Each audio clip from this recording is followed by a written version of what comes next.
Once, in the captivated realm of Eldoria, settled between the murmuring woods and the gleaming ocean, enchantment flourished under the considerate rule of sovereign Elara. Eldoria was a land where legendary animals wandered indiscriminately, and the air gleamed with the presence of old spells.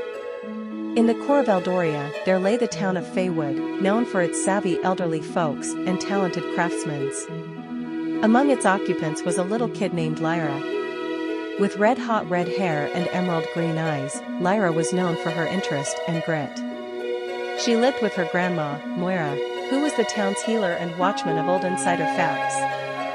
At some point, as Lyra meandered close to the edge of the murmuring woods, she coincidentally found an old, contorted tree that appeared to murmur with an old tune. Drawn by an overwhelming power, she tracked down a secret entryway in the storage compartment.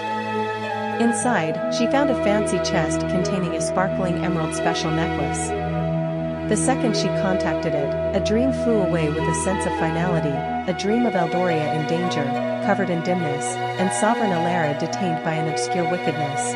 Lyra hurried home to her grandma, who uncovered the special necklace's starting points. This is the special necklace of Eloria, a strong artifact that once had a place with our progenitors, Moira made sense of. It is said to tackle the most perfect type of wizardry and must be employed by one with a daring heart and an honorable soul. Eldoria is in great peril, and you, Lyra, are bound to save it. Still up in the air to protect her realm, Lyra set out on a journey to track down the 3 lost watchmen of Eldoria, the winged serpent of fire, the phoenix of light, and the griffin of shadows, who could assist her with opening the talisman's actual power. Every watchman held a piece of the chant expected to stir the ornament's maximum capacity. Her process started with the mythical beast of fire, who dwelled in the searing caves of Mount Ignis. In the wake of overcoming liquid waterways and sidestepping fire sprites, Lyra found the mythical beast, a lofty animal with scales like liquid gold.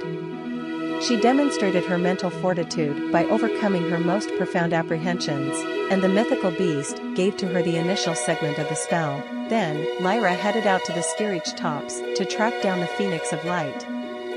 She got over the misleading mountains, directed by the brilliant shine of the Phoenix. To procure the Phoenix's trust, she needed to show magnanimity and sympathy, which she did by mending an injured mountain lion. The Phoenix allowed her the second piece of the spell. Ultimately, Lyra wandered into the Shadowlands to look for the Griffin of Shadows. The land was shrouded in everlasting sundown, and shadows murmured mysteries of neglected times.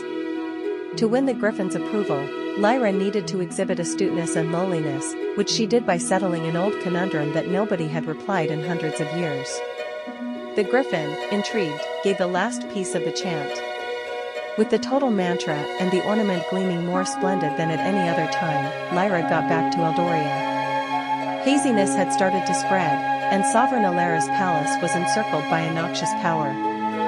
Remaining before the palace entryways, Lyra recounted the spell. The special necklace flooded with a blinding light, dissipating the dimness and breaking the sovereign's bonds. Sovereign Elara, presently free, embraced Lyra. "You have impressed me, the genuine gatekeeper of Eldoria," she announced. "Your courage and heart have saved every one of us."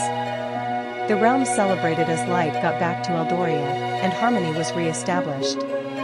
Lyra was hailed as a legend, and the ornament of Eloria was put in a consecrated corridor, to be defended for people in the future.